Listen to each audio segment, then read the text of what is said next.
오늘은 우리가 10월 들어서 첫 번째로 맞이하는 주일이자 성령 강림절 18번째 주일이 되겠습니다. 이제 우리 다 함께 자리에서 일어나셔서 조용히 기도하심으로 성령 강림절 18번째 주일 공동 예배를 하나님께 드리겠습니다.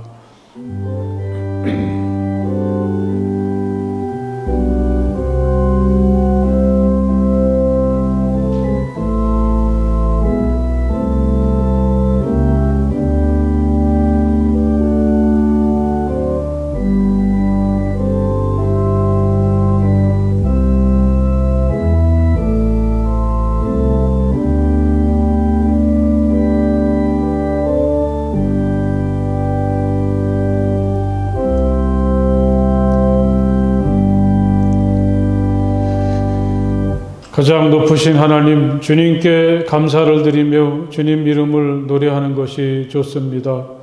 아침에 주님의 사랑을 알리며 밤마다 주님의 성실하심을 알리는 일이 좋습니다. 열줄 현악기와 검은고를 타며 수금가락에 맞추어서 노래하는 것이 좋습니다. 주님께서 하신 일을 생각하면 기쁩니다. 손수 이루신 업적을 기억하면서 환송을 올립니다. 아멘.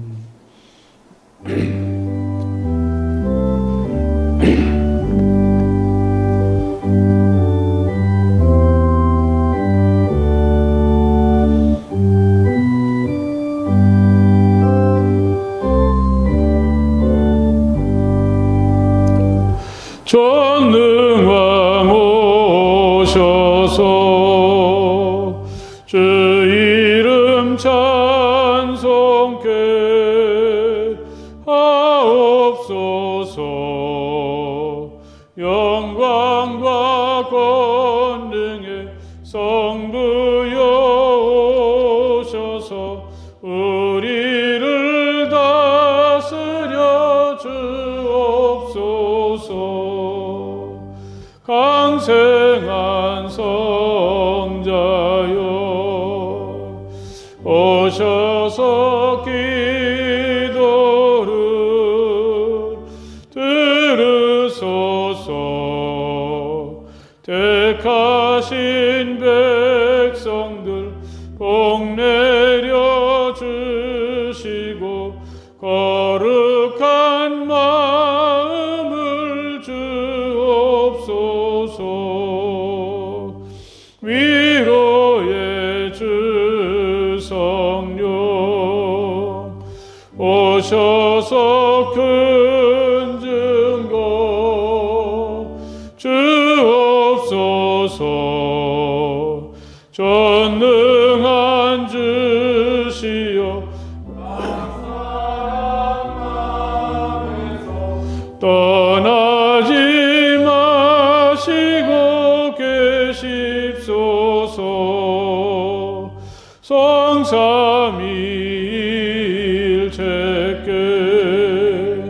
한없는 찬송을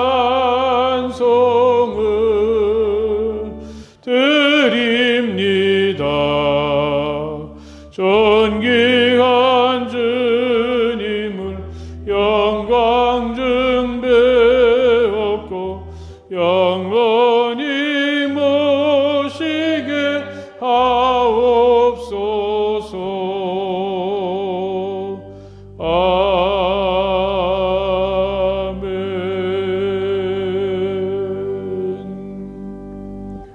이 시간 우리 다 함께 조용히 침묵하시며 마음으로 하나님께 기도를 드리겠습니다. 하나님, 제가 여기 있습니다. 따뜻한 사랑으로 저를 맞아주시며 또 제게 있는 모든 부끄러움과 허물들을 용서해 주시고 또 제게 있는 아픔과 상처들을 사랑의 손길로 어루만져 주셔서 치유해 주시기 원합니다.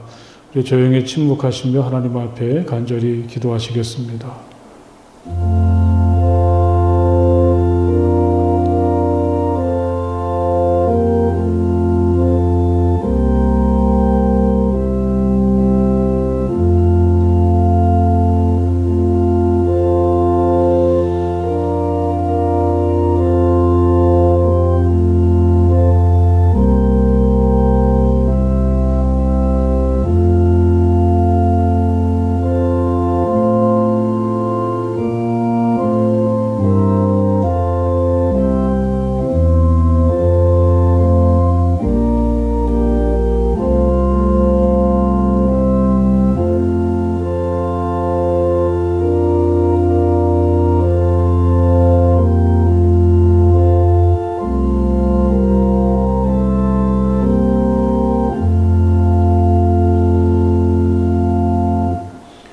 주님께서 당신들에게 복을 주시고 당신들을 지켜주시며 주님께서 당신들을 밝은 얼굴로 대하시고 당신들에게 은혜를 베푸시며 주님께서 당신들을 고이 보시어서 당신들에게 평화를 주시기를 빕니다. 아멘.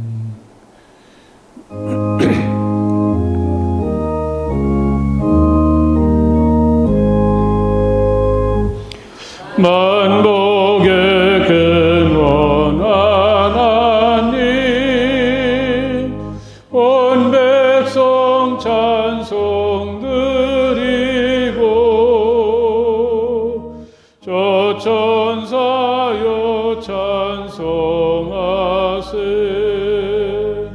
찬송 성부 성자 성령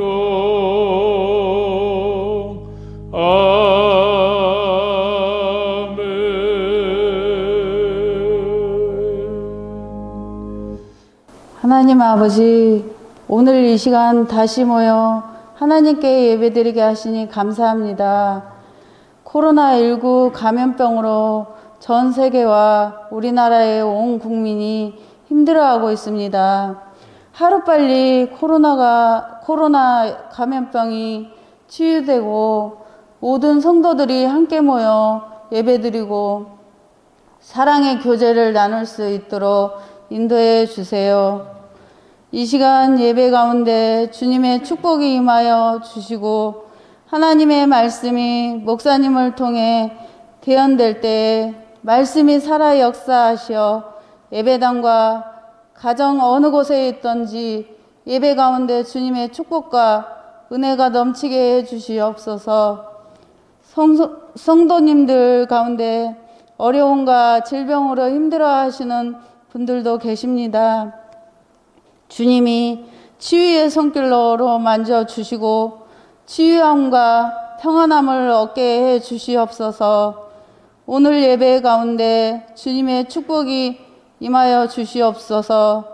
이 모든 말씀 우리 주 예수님의 이름으로 기도드립니다. 아멘. 오늘 하나님의 말씀은 신약성경 빌립보서 3장 12절에서 16절의 말씀이 되겠습니다. 빌립보서 3장의 말씀을 다 찾으십시오.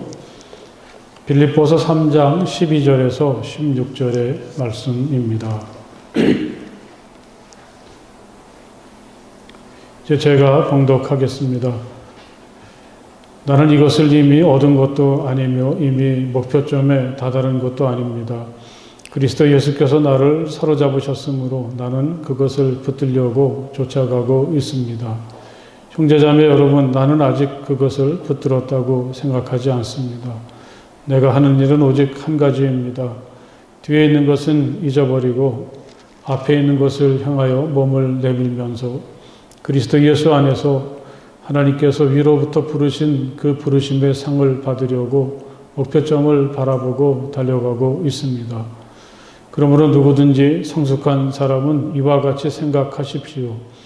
여러분이 무엇인가를 달리 생각하면 하나님께서는 그것도 여러분에게 드러내실 것입니다. 어쨌든 우리가 어느 단계에 도달했든지 그 단계에 맞추어서 행합시다. 아멘. 여러분 반갑습니다.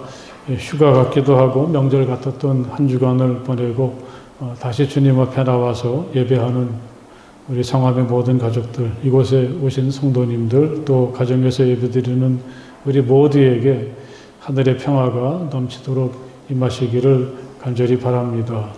한 주간 잘 보내셨습니까? 우리에겐 지난 한 주간이 명절이기도 했지만 갑자기 돌아가신 예수님 권사님의 장례를 치르느라고 참 아프고 힘든 시간이기도 했죠. 슬픈 소식을 접하셨던 여러분 모두가 마음이 많이 아프시고 놀라셨을 것입니다. 권사님은 이제 주님의 품에 안기셔서 더 이상 외롭지 않고 또 아프지 않은 그러한 세상을 누리시게 되었으니까 생각해보면 참 홀가분하시겠다, 그런 확신이 들면서 위로를 받습니다. 앞으로 우리의 날들이 자유롭고 풍성해지기를 간절히 바랍니다. 우리 현실은 살얼음 위를 걷는 것처럼 불안하지만 사랑하는 여러분, 주님 안에서 많이 웃고 기뻐하며 살아가시기를 간절히 바랍니다. 이 전쟁 중에 포로가 되어 감방에 갇히게 된 한 사람이 있었습니다. 적군들이 자기를 대하는 태도를 보면 그는 다음 날이면 처형될 것이 분명했습니다. 그는 극도로 신경이 곤두섰고 죽음에 대한 공포가 찾아왔습니다. 혹시 담배가 있을까 뒤져보니까 몸수색에 걸리지 않은 담배가 하나 있었습니다. 손을 벌벌 떨면서 담배를 입으로 가져갔지만 성량이 없습니다. 창살 사이로 간수가 보였습니다. 간수는 자기와는 눈을 마주치려고 하지도 않습니다. 용기를 내어서 간수에게 말을 건네봅니다. 혹시 불이 있으면 좀 빌려주겠소? 간수는 그를 쳐다보더니 어깨를 으쓱하고는 그에게 불을 붙여주기 위해서 다가옵니다. 간수가 가까이 다가와서 성냥불을 켤 때에 우연히 서로의 시선이 마주쳤습니다. 그 순간 그는 간수에게 미소를 지었습니다. 이건 전혀 생각하지도 못했던 행동인데요. 굳었던 간수의 얼굴에서도 미소가 피어났습니다. 참 인상 깊은 순간입니다. 그 순간 창살을 사이로 마주대하던 두 사람 사이에 두 사람의 영혼과 가슴 속에 하나의 불꽃이 피어올랐습니다. 불을 붙여준 후에도 간수는 돌아가지 않고 미소를 띤 채 그를 바라봅니다. 둘 사이에 존재하던 창살이 사라지는 순간입니다. 서로가 적이 아니라 한 사람의 인간으로 보이기 시작합니다. 당신에게도 자식이 있어? 그러며 있고 말고요. 그는 얼른 지갑을 꺼내어 가족 사진을 간수에게 보여주었습니다. 간수 역시 자신의 아이들의 사진을 꺼내서 보여주면서 앞으로의 계획과 자식에 대한 희망을 이야기합니다. 그의 눈에는 눈물이 흐르기 시작합니다. 다시는 가족을 볼 수 없게 될까 두려웠습니다. 가족에 대한 그리움이 사무쳐서 그런 심경을 간수에게 솔직히 털어놓았습니다. 내 아들이 성장해가는 모습을 지켜볼 수 없다는 게 너무 안타깝습니다. 그 말을 듣는 간수에게서도 눈물이 흐릅니다. 갑자기 간수는 아무 말도 없이 일어나더니 감옥문을 열었습니다. 그리고는 그를 조용히 밖으로 나가게 합니다. 간수는 그가 마을을 벗어날 수 있도록 그를 안내해 주었습니다. 마을 끝에 이르게 되었을 때 간수는 그를 풀어주더니 말 한마디 없이 마을로 돌아갔습니다. 죽음의 공포와 깊은 절망에서 이 사람이 지어 보였던 미소가 결국은 그를 다시 살리게 했다는 이야기죠. 이 이야기는 유명한 소설가 생텍쥐베리의 단편 미소라는 작품입니다. 여러분은 평소에 얼마나 자주 웃으십니까? 이야기 속의 주인공처럼 아주 어색하고 두려움이 가득한 만남 속에서도 상대방에게 미소를 지을 수 있는 여유가 있으신지요? 미소를 짓는 데는 돈이 드는 것도 아니고 많은 노력이나 기술이 필요로 하는 것도 아니지 않습니까? 갓난아기도 미소를 짓고 그 미소는 우리를 전혀 비현실적인 행복의 나라로 안내하는 힘이 담겨 있습니다. 테레사 수녀님은 이렇게 미소에 대해서 말씀한 적이 있습니다. 서로에게 미소를 보내세요. 당신의 아내에게, 당신의 남편에게, 당신의 아이들에게 서로에게 미소를 지으세요. 그가 누구든지 그건 중요하지 않아요. 미소는 당신에게 서로에 대한 더 깊은 사랑을 갖게 해 줍니다. 예배가 끝나고 이제 집에 돌아가시면 또는 지금 이 예배가 마쳐지면 우리 가족들에게 한번 따뜻한 미소를 지어주셨으면 좋겠습니다. 미소나 웃음은 우리 인생에서 마치 양념처럼 여겨질 수도 있지만 우리 믿음의 여정에서는 이게 참 중요한 의미를 지닌다고 하겠습니다. 누가 예수를 잘 믿는 사람인가? 잘 웃는 사람이 잘 믿는 사람이다. 이렇게도 말할 수가 있고 이게 전혀 과정된 말은 아닙니다. 아브라함의 아들 이삭이 태어난 이야기가 이걸 잘 말해주죠.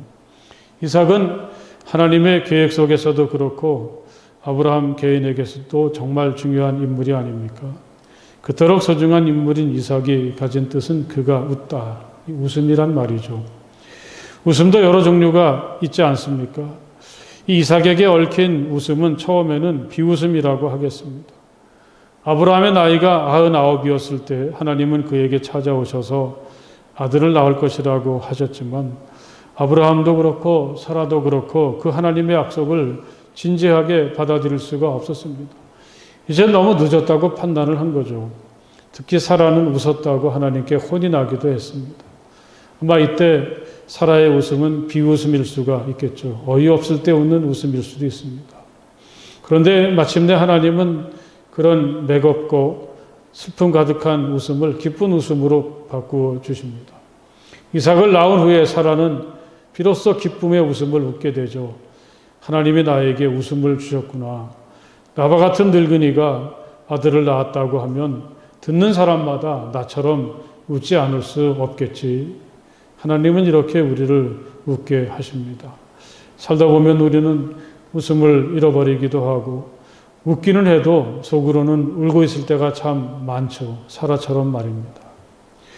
우리보다 더 처절하고 어려운 시대를 살았던 생텍쥐베리가 이 작품을 통해 우리에게 선물하는 것도 웃음 또는 미소가 가지고 있는 신비한 힘이죠. 웃음은 건강함이고 행복입니다. 풍성함이고 충만함이죠. 삶에 대한 강한 긍정이고 희망입니다. 이 웃음 앞에서 어두움은 발을 붙일 수가 없습니다. 웃음은 기쁨입니다. 하나님께서 허락하신 삶을 받아들이는 적극적인 마음이 이 웃음 속에 담겨 있다고 하겠습니다. 웃음은 삶에 대한 경축이고 축복입니다. 웃음은 삶을 축제처럼 살아가게 하죠. 여러분 많이 웃으시고 언제나 미소를 잃지 않기를 간절히 바랍니다. 우리를 미소 짓게 하고 웃게 하시는 분은 다름 아닌 나사렛 예수이십니다. 예수 그분이 우리를 웃게 하십니다. 미소 짓게 하십니다. 예수가 우리에게 주시는 웃음 속엔 살아가면서 우리가 누릴 수 있는 참 좋은 것이 다 담겨 있고 이렇게 사는 사람을 우리는 그리스도인이라 그렇게 말할 수가 있습니다. 세상을 살아가다 보면 실망스럽고 불안합니다. 세상은 우리에게서 웃음을 빼앗아 버리지만 이 세상을 살다 보면 기쁨이나 행복이나 충만함도 다 잃어버리게 되지만 우리에겐 그리스도가 계시고 그리스도는 우리를 웃게 하시죠. 기쁨으로 행복으로 고단한 삶이지만 축제로 우리 인생을 초대해 주십니다. 나사렛 예수를 나의 그리스도요 하나님의 아들로 고백하는 우리에겐 이렇게 살아갈 권리가 있습니다. 예수 때문에 웃는 사람, 이 사람이 바로 우리들 그리스도인이라고 하겠습니다. 우리가 읽은 이 사도 바울의 이야기 속에서도 우리는 이런 신비를 공감하게 됩니다. 오늘 바울은 자신을 예수 그리스도를 바라보면서 끝없이 달려가는 사람이라고 소개하고 있습니다. 만약에 이 달리기가 남이 시켜서 억지로 하는 행동이라면 그건 참 피곤하고 힘든 일이겠지만 너무 기쁘고 좋아서 굳이 오라고 하지 않더라도 견딜 수 없어서 저절로 달려가게 된다면 이건 기쁨이나 행복이나 또 즐거움에 대한 역동적이고 생동감이 있는 표현이라고 하겠습니다. 나는 항상 생기가 넘칩니다. 난 언제나 의욕으로 가득 차 있고 나에게는 도저히 가만히 있을 수 없는 감동이 있고 기쁨이 있습니다. 그런 마음이 오늘 바울의 고백 속엔 담겨져 있습니다. 주 하나님은 나의 힘이시다. 나의 발을 사슴의 발과 같게 하셔서 산등성이를 마구 치닫게 하신다. 가장 빈곤하고 힘들었던 시기를 살았던 한 신앙인은 이런 놀라운 고백을 하고 있습니다. 무화과나 포도나 올리브 모든 농사가 다 망쳤습니다. 심지어는 소와 양도 다 없어졌습니다. 하지만 하나님을 바라보면 도무지 가만히 있을 수 없다는 거죠. 현실이 산등성이처럼 버티고 있어도 두려움 없이 그것을 향해 그는 언제든지 뛰어오른다고 고백합니다. 이게 바로 하나님을 믿는 사람들, 오늘 우리들이란 사실을 여러분 마음속에 새기시기를 간절히 바랍니다. 바울이 이렇게 나사렛 예수를 통해서 생동감이 넘치는 정말 살고 싶었던 삶을 살게 되기까지 그는 먼 길을 돌아와야만 했습니다. 4절에서 바울은 이렇게 과거의 자기를 이야기합니다. 하기야 나는 육신에도 신뢰를 둘만합니다. 다른 어떤 사람이 육신의 신뢰를 둘만한 것이 있다고 생각하면 나는 더욱 그러합니다. 여기서 육신이란 단순히 몸을 말하는 게 아니라 자신의 배경, 자신이 가진 남다른 특별함 이런 것들을 말한다고 하겠습니다. 요즘 말로 해보면 스펙이란 말도 좋겠습니다. 나는 단지 여드레 만에 할례를 받았고 이스라엘 민족 가운데서도 베냐민 지파요 히브리 사람 가운데서도 히브리 사람이요 율법으로는 바리새파 사람이요 열성으로는 교회를 박해한 사람이요 율법의 의로는 흠 잡힐 데가 없는 사람이었습니다. 그가 자신에 대해서 소개하는 것이 우리에겐 좀 생소하지만 이 대목에서 바울은 자기는 그 어떤 면에서도 가문이나 신앙적인 면이나 학문이나 지식이나 행동이나 이런 모든 면에서 누구에게도 뒤질 수 없는 배경과 조건을 다 갖춘 사람이라고 스스로 소개하죠. 게다가 바울은 누구나 되고 싶어 했던 로마 시민이었습니다. 이 세상에 나 같은 사람 있으면 한번 나와보시오. 그런 자랑스러움이 바울에겐 있었습니다. 그런데 어느 순간 이 모든 것이 부질없는 것이고 껍데기라는 사실을 알게 되죠. 나는 내게 이뤄왔던 것은 무엇이든지 해로운 것으로 여기게 되었다고 그는 이렇게 이야기합니다. 어느 순간 자기가 소중히 여기고 이렇게 자랑스럽게 생각했던 것들이 지저분하고 하찮게 보이기 시작했다고 그는 말합니다. 그 모든 것을 오물로 여깁니다. 어떻게 이럴 수가 있는 것인지 바울은 무척 자존심 강하고 주관이 뚜렷한 분인데 어쩌면 이렇게 사람이 달라지게 되었는지 그건 다름 아닌 나사렛 예수 때문이었다고 그는 고백하고 있습니다. 나사렛 예수를 알고 보니까 그 안에 엄청난 신비가 담겨 있습니다. 사도 요한은 예수를 가리켜서 참 빛이라고 고백했는데 그런 거죠. 주변이 어두워지면 어둠을 밝히기 위해서 등불을 켜놓았다가도 해가 떠오르면 이제 그 빛은 더 이상 빛이 아니지 않습니까? 밤사이에 켜놓은 가로등은 아침이 밝으면 필요가 없어집니다. 나사렛 예수가 바로 바울에겐 그런 분이셨죠. 내가 얼마나 많이 가졌나, 어디 살고 있나, 무슨 직업을 가졌나, 어떤 학교를 다녔나, 어떤 집안에 태어났는가, 우리에게 이것이 참 중요하다고 생각이 되는데 그래서 이런 것들이 어느 정도 갖추어져 있어야 행복하다고 생각을 했었는데 이 바울이 예수를 만나고 나니까 이 모든 것들은 정말 아무것도 아닌 것이고 불필요한 것이라는 사실을 알게 됩니다. 다시 말하면 예수를 통해서만 우리는 행복하고 진정한 삶을 살 수 있다고 바울은 이야기하고 있습니다. 사랑하는 여러분, 우리는 그리스도인들입니다. 이런 예수를 믿으며 살고 살아가는 사람들이죠. 바울에겐 이후에 오로지 예수밖에는 없었습니다. 내 주 예수 그리스도를 아는 지식이 가장 고귀하다고 말하기도 하죠. 이후에 바울은 예수에게 좀 더 가까이 다가서고 예수 안에 머무르고 예수의 삶을 살기 위해서 과감하게 모든 것을 버릴 수가 있었습니다. 나는 그리스도를 얻고 그리스도 안에 있는 사람으로 인정받으려고 합니다. 이렇게 예수에게 집중하고 예수에게 가까이 다가설수록 그는 점점 더 하나님께서 이 예수를 통해서 주시는 새로운 생명, 하나님의 충만한 사랑과 소중한 계획 속에 살고 있는 자신을 느끼게 됩니다. 바울에겐 이게 구원이고 영생이고 진정한 삶을 향한 새로운 출발이 되는 것입니다.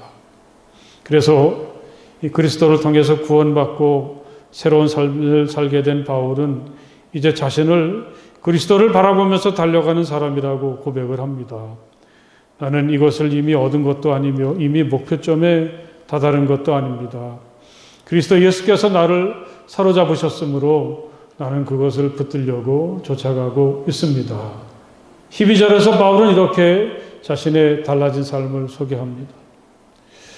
바울은 원래 달리기를 참 좋아했나 보다. 우리는 이렇게도 읽을 수도 있겠지만 이 바울이 이 글을 쓸 때 감옥에 갇혀 있었다는 걸 생각해 보면 컴컴한 창살에 갇힌 사람이 도대체 어떻게 달리기를 할 수가 있겠습니까? 이렇게 자기를 예수님께 사로잡힌 바 되어서 그분을 바라보면서 달려가는 사람이라고 자신을 소개할 때 바울이 말하고 싶은 것은 무엇이었을까요? 특별히 이 말씀은 뒷부분의 말씀을 보면 이미 무엇인가 얻었다고 생각하고 자기 믿음이 어느 정도 경제에 이르렀다고 착각하는 사람들을 두고 하는 말이라는 것을 생각할 수 있습니다. 그런 사람이 주변에 많았던 모양이죠. 누구든지 성숙한 사람은, 바울은 이렇게 어떤 사람들을 꼬집어서 말하는데 그 사람들은 사실은 성숙하지 못한 사람들입니다. 어쨌든 우리가 어느 단계에 도달했든지 바울이 이렇게 말할 때 사실 그 사람들은 결코 어느 단계에 이르지 못한 사람인 거죠. 어쩌면 이것은 우리의 솔직한 모습일 수도 있겠습니다. 어떤 때 우리는 이 믿음의 길을 걸어갈 때 다른 사람들과 자신을 비교하기를 하죠. 내가 잘 믿지는 못하지만 그래도 저 사람보다는 나은 것 같아. 저 사람보다는 인격이 훌륭하고 믿음이 더 좋은 것 같아. 이렇게 좀 자기보다 못한 사람들을 생각하면서 그래도 나는 좀 성숙했어라든가 나는 그래도 어느 단계까지 도달했어. 이렇게 자신을 후하게 평가하고 스스로 위안을 삼을 때가 있지 않습니까? 바울이 보기엔 이건 참 어리석은 생각인 것입니다. 이렇게 스스로를 다른 사람과 비교하고 만족하게 되고 그때부터 가만히 머물러 있게 된다면 우린 그러다가 예수님을 놓쳐버리고 예수님 없이 믿음 생활을 할 수가 있다는 말씀입니다. 바울이 생각하는 그리스도인은 바로 이런 사람들인 거죠. 전에는 어떻게 살았든지 이제는 모든 것을 다 뒤로 하고 그리스도가 이끄시는 대로 따라갑니다. 혹시나 예수를 놓칠까 해서 잠시도 예수에게서 눈을 떼지 않습니다. 마치 우리가 낯선 길을 갈 때 앞에서 내 차를 인도하는 그 차를 놓치지 않으려고 하는 것처럼 말입니다. 여러분, 그렇다고 해서 바울에겐 이게 억지로, 마음은 그렇지 않은데 난 달려야 해, 가만히 있으면 안 돼, 어떤 강박이나 규칙을 정해놓고 하는 행동이 아니라는 것입니다. 이건 바울이 예수님을 바라볼 때 아주 자연스럽게 일어나는 반응입니다. 형제자매 여러분, 나는 아직 그것을 붙들었다고 생각하지 않습니다. 내가 하는 일은 오직 한 가지입니다. 뒤에 있는 것을 잊어버리고 앞에 있는 것을 향하여 몸을 내밀면서. 바울은 이렇게 예수를 바라보며 쫓아가는 자신의 내면을 소개합니다. 여기서 뒤에 있는 것이란 이미 지나가 버린 것들을 말한다고 하겠습니다. 예수를 믿으면서 자신이 이룬 업적이나 어떤 특정한 결과물들을 말한다고 하겠죠. 이건 참 묘한 고백이라고 하겠습니다. 우리들에게도 예수를 믿고 주님의 일을 하다가 보면 어떤 특별한 기억할 만한 순간들이나 눈으로 드러나는 결과들이 있죠. 그런데 바울이 경험해 보니까 이게 오히려 주님을 따라가는데 걸림돌일 수도 있다는 것입니다. 예수님을 위해서 내가 이런 일을 했습니다. 난 이렇게 살았습니다. 나는 다른 사람보다 열심히 했고 이런 열매가 있습니다. 이걸 자꾸만 의식하고 자랑하다 보면 예수님은 어느 사이에인가 내 눈에서 사라져버리고 말았다는 것입니다. 깨어있지 않으면, 정신을 똑바로 차리지 않으면 주님은 저 언덕 너머로 다 사라져버리셨는데 우린 여전히 여기 머무르면서 예수님 없이 자기 만족 속에 빠질 수도 있다는 것입니다. 그렇다면 이건 얼마나 고달픈 일이겠습니까? 좀 편안하고 쉽게 살아보려고 예수를 믿기 시작했는데 날마다 예수를 바라보면서 어디론가 주님이 가시는 길을 따라가야 한다는 건 말이죠. 하지만 바울에겐 이게 아주 자연스럽고 즐거운 일이었습니다. 앞에 있는 것을 향하여 몸을 내밀었다. 제게는 이 표현이 마음에 와닿습니다. 여기서 공감하게 되는 것은 예수를 따라가는 일이 얼마나 즐겁고 기쁨이고 감동인가, 그런 마음이 담겨져 있습니다. 여러분 한번 생각해 보십시오. 결국 우리가 세상을 살아간다는 것은 누군가를 또는 어떤 가치나 의미를 마음에 두고 그것을 쫓아가는 일이 아니겠습니까? 우리는 어떤 때 내가 흠모하고 존경하는 분을 닮아보기 위해서 그분을 쫓아가기도 하지 않습니까? 어떤 분들에게는 그 가치가 돈이 될 수도 있습니다.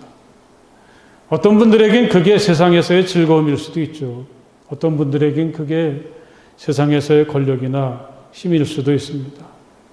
또 어떤 때에는 우리는 나는 지금 뭘 쫓아가고 있지? 내가 목표 삼는 것이 불분명한, 이렇게 삶이 아주 모호할 때도 있습니다. 바울의 기쁨과 행복은 바로 여기 있는 거죠. 만일 우리가 그리스도 예수 안에서 바로 이거야 진정한 삶의 가치와 의미를 찾고 그래서 예수님을 따라가는 삶을 선택했다면 그건 정말 멋지고 좋은 일이 아닐 수 없습니다. 사랑하는 여러분, 우리가 그리스도인이라는 것은 우리도 사도 바울처럼 예수 안에서 예수님의 믿음, 예수님의 사랑, 예수님의 열정, 예수님의 기쁨, 예수의 행복을 함께 나누면서 예수에게 최상의 가치를 부여하면서 오늘도 즐겁게 예수님처럼 살려고 애쓰는 사람, 바로 우리가 그런 사람이라는 것을 마음 깊이 새기시기를 간절히 바랍니다. 이렇게 바울을 생각하다가 학교 다닐 때 농구하던 일이 생각났습니다. 이 농구라는 운동이 참 격렬하고 힘이 듭니다. 그걸 만약에 억지로 누가 시켜서 한다면 안 하겠죠. 이 운동이 끝나고 보면 어떤 때는 옷이 찢어져 있기도 하고 손등에는 누군가가 핥혀서 피가 흐르고 있기도 하고 온 몸이 다 너덜너덜해집니다. 참 신기한 건 정작 농구를 하고 있을 땐 이런 상처가 내게 생겼는지 누가 나를 꼬집고 핥혔는지 그걸 전혀 알지 못한다는 거죠. 끝나고 나서 그때부터 아프기도 하고 상처가 있구나 그런 사실을 알게 됩니다. 그만큼 그 순간이 즐겁기도 하고 열정을 가지고 몰입할 수가 있게 된다는 사실입니다. 어느 해인가 수요일 저녁마다 사도행전의 말씀을 함께 읽으면서 그 사도행전의 후반부를 차지하는 바울을 읽을 때 그가 달려왔던 그 험난하고 고통과 상처로 얼룩진 삶의 절체를 하나하나 따라가 보았습니다. 우리 같으면 도저히 견딜 수 없었던 길을 그는 걸어갔습니다. 루스드라에선 돌에 맞아서 거의 죽게 되었는데 다음 날엔 훌을 털고 일어나서 또 전도를 위해서 다른 곳으로 출발하기도 하죠. 이런 바울을 묵상하다가 이 사도 바울은 아파할 틈이 없는 사람이야. 그렇게 결론을 지었습니다. 예수를 따르는 게 너무 좋아서 그를 위해서 살아가는 게 너무 행복해서 오늘도 그는 결코 만족하거나 주저앉지 않고 이 예수님처럼 살아가는 게 너무 감격스러워서 비록 온몸이 다 상처투성이지만 아파할 틈도 없습니다. 예수님이 가지신 매력은 그 어떤 상처도 바울을 주저앉게 않거나 멈추게 할 수가 없었습니다. 여러분, 이게 바로 그리스도인인 우리들이라는 것을 마음 깊이 새기시기를 주님의 이름으로 간절히 축복을 드립니다. 예수님께로부터 초대를 받아서 이 예수님이 가신 길을 따라가는 게 너무 행복하지 않습니까? 그리스도인으로 부름받은 게 너무 감격스러워서 나사렛 예수가 지니셨던 믿음과 그 사랑으로 살아갈 수 있다는 게 너무 자랑스러워서 상처투성이인 몸이지만 아파할 틈도 없이 이 길을 가는 사람들, 우리는 바로 그런 사람들입니다. 그리스도 예수 안에서 하나님께서 위로부터 부르신 그 부르심의 상을 받으려고 목표점을 바라보고 달려가고 있다고. 바울은 죽는 날까지 예수만 바라보고 달려간다고 그렇게 이야기합니다. 이렇게 예수만 바라보고 쫓아가는 그 길에서 바울은 어떤 상을 기대했을까요? 여러분이 이렇게 믿음의 길을 걸어가는 가운데 주님께로부터 어떤 상을 여러분들은 받고 싶으십니까? 이렇게 우리가 오늘도 주님을 바라볼 수 있고 주님이 걸어가신 그 길을 간다는 것, 우리가 감히 예수님이 가지셨던 그 믿음, 예수님이 품으셨던 그 사랑, 예수님이 가지셨던 그 희망을 가슴에 품고 예수님처럼 오늘을 산다는 것, 여러분, 이것처럼 귀한 상급이 어디 있겠습니까? 바로 우리들이 그리스도인들입니다. 할렐루야. 기도하시겠습니다. 하나님, 감사합니다. 무의미하고 허무하고 또 막다른 골목과 같은 인생을 살아가는 저희들에게 영생을 눈뜨게 하시고 하나님의 사랑을 알게 하시고 이 세상을 정말 다른 마음을 가지고 살아갈 수 있도록 이 신비한 의의 세계로 초대해 주신 주님이 계시다는 사실을 깨닫게 도와주시니 정말 감사합니다. 세상을 바라보면 맥이 빠지고 또 한숨이 저절로 나오지만 그러다가도 우리 주님 십자가 바라보면 우리에겐 힘이 생기고 감동이 와지고 우리는 웃을 수가 있게 됩니다. 우리 주님, 저희들을 이 은혜로운 믿음의 세계로 초대해 주셨으니 저희들도 사도 바울처럼 오직 주님만 바라보고 힘차고 기쁘고 즐겁게 주님의 뒤를 따라 오늘 이 길을 걸어가는 우리 모두가 되게 하여 주시옵소서. 예수님 이름으로 간절히 기도드렸사옵나이다. 아멘.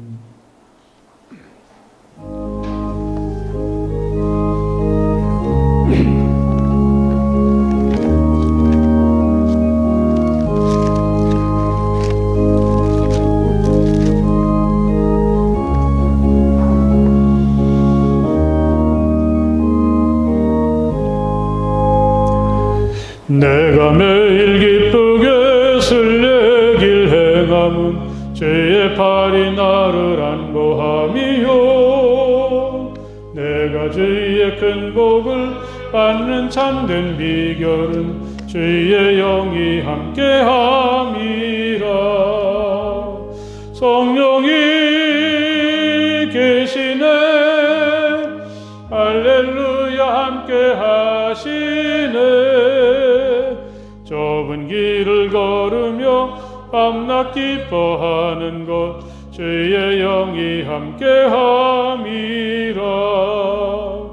전에 죄에 빠져서 평안함이 없을 때 예수 십자가의 공로 힘입어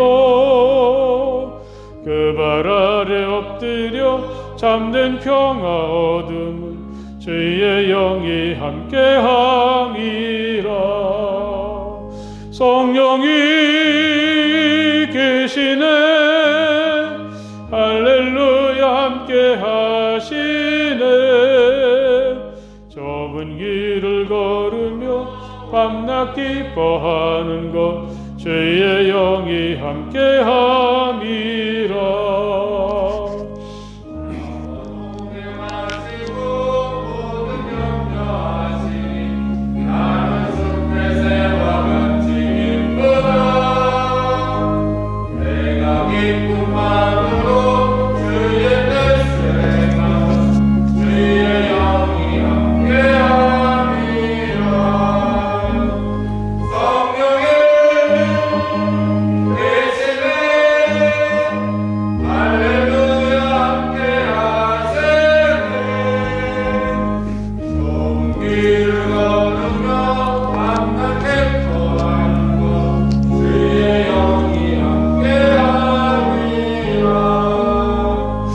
세상 모든 욕망과 나의 모든 정욕은 십자가에 이미 못을 박았네.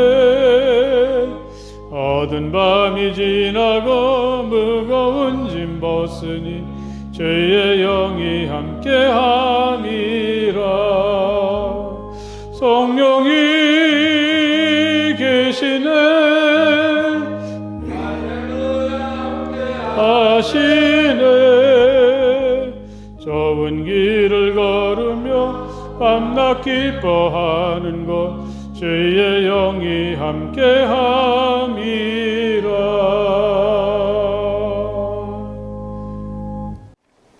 할렐루야. 여러분 참 반갑습니다. 이렇게 성전에서 또 가정에서 예배드리는 모든 분들을 축복합니다. 옆에 계신 분들하고 사랑하고 축복합니다. 인사 한번 함께 나누십시오. 사랑하고 축복합니다. 코로나로 인해서 특별한 상황이 계속해서 전개되고 있는데 주일날 공동예배 50명을 그 상한선으로 해서 우리가 같이 예배를 드리는데 함께 참석하시면 좋겠고 영상으로라도 꼭 예배를 드리십시오.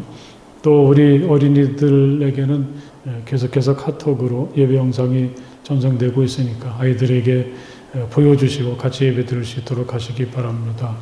우리 중고등부는 11시 시간에 그 예배를 중고등부실에서 이 거리를 두기를 지키면서 드리면서 영상으로 동시에 예배를 드릴 수가 있게 되고, 이 청년부는 12시 20분에 줌을 통해서 온라인 비대면으로 예배를 드립니다. 새벽 기도도 지난 주간부터 시작을 했습니다. 여러분 함께 하시면 은혜스럽고 힘을 얻는 소중한 시간이 될 줄로 믿습니다. 지난 주간엔 참 애석한 일이 있었는데 우리 유수님 권사님께서 세상을 떠나셔서 이 장례식을 치루었습니다. 혼자 사시면서 많이 아프시기도 하고 또 어려움도 많이 겪으셨는데 아마 이제 하나님의 품 안에서 편안한 쉼을 누리고 계시리라고 생각을 합니다. 여러분, 우리 권사님 하나님 나라에서 편히 쉴 수 있도록 많이 기도해 주시기를 부탁을 드립니다. 이제 그 10월 달 이 감사 일기를 씀을 통해서 이 코로나의 어려움을 감사로 극복하고 또 다가오는 추수감사절을 정말 감사로 맞이할 수 있도록 이 감사 일기를 쓰시면 참 좋겠습니다. 그래서 안내석에다가 이 감사 노트를 비치해 놓았으니까 꼭 가져가셔서 일기를 쓰시고요. 또 혹시 좀 주일날 오시기가 힘드신 분들은 오다 가다 들리셔서 일기를 가지고 가셔도 좋겠고 또 못 오시는 분들에게 챙겨주셔서 좋겠습니다. 또 이제 명절 연휴가 끝나고 우리 신약 통독이 다시 시작을 하게 됩니다. 그래서 이제 내일부터는 11월 5일까지 한 달 동안 사도행전을 통독하게 되는데 정말 우리 성령의 인도하심을 통해서 매일 멋진 신앙의 여정을 떠나는 행복이 이 통독에 참여하시는 분들에게 있기를 축복합니다. 다른 광고 없으시면 우리 다 함께 자리에서 일어나셔서 주기도문 찬송 함께 찬송을 부르시겠습니다.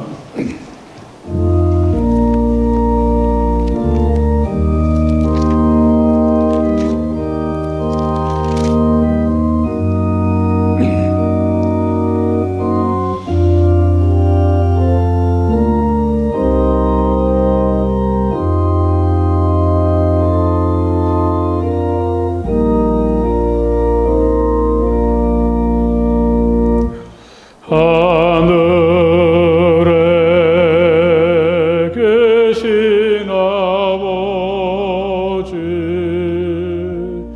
이름 거룩하사 주님 나라 임하시고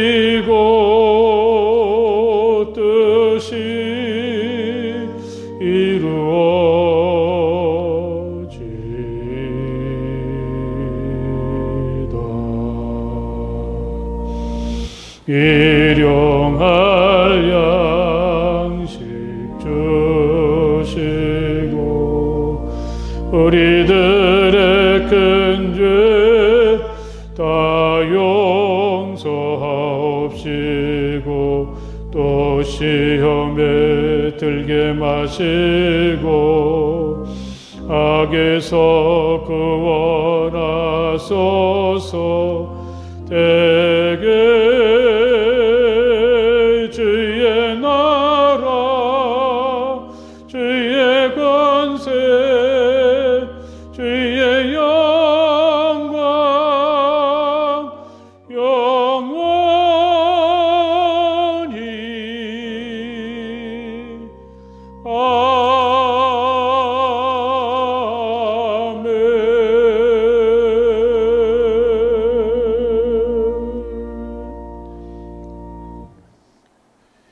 이제는 우리 주 예수 그리스도의 그 크신 은혜와 우리 아버지 하나님의 그 넓고 무한하신 사랑하심과 성령 안에서의 거룩한 사귐이 마음을 다해서 기쁨으로 우리 주님을 찬양하는 모든 주님의 자녀들 가운데 영원토록 함께하여 주시기를 간절히 축원하옵나이다. 아멘.